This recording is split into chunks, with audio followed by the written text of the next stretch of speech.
मेरे प्यारे नबी सल्लल्लाहु अलैहि वसल्लम ने अपने रब से दुआ की, मेरे रब मेरे नफ्स को इसका तकवा अनायत फरमा दे और इसे पाक कर दे।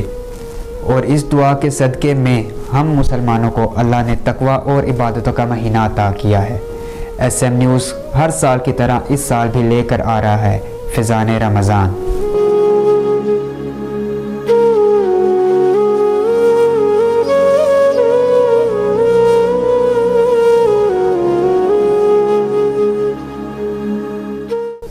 उलमाए दीन के साथ मसाइल का हल और आपके सवालों के जवाबात कानों में गूंजेंगी।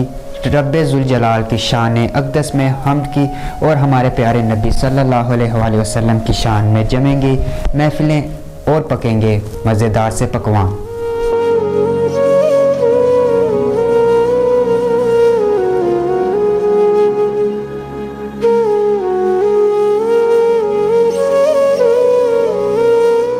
और मैं तलाल रऊफ़ इस सब्र वाले महीने में करूँगा आप सब के साथ अफ्तार माह सियाम की खुसूसी नशरियात में फ़िज़ान रमज़ान सिर्फ़ SM न्यूज़ पर।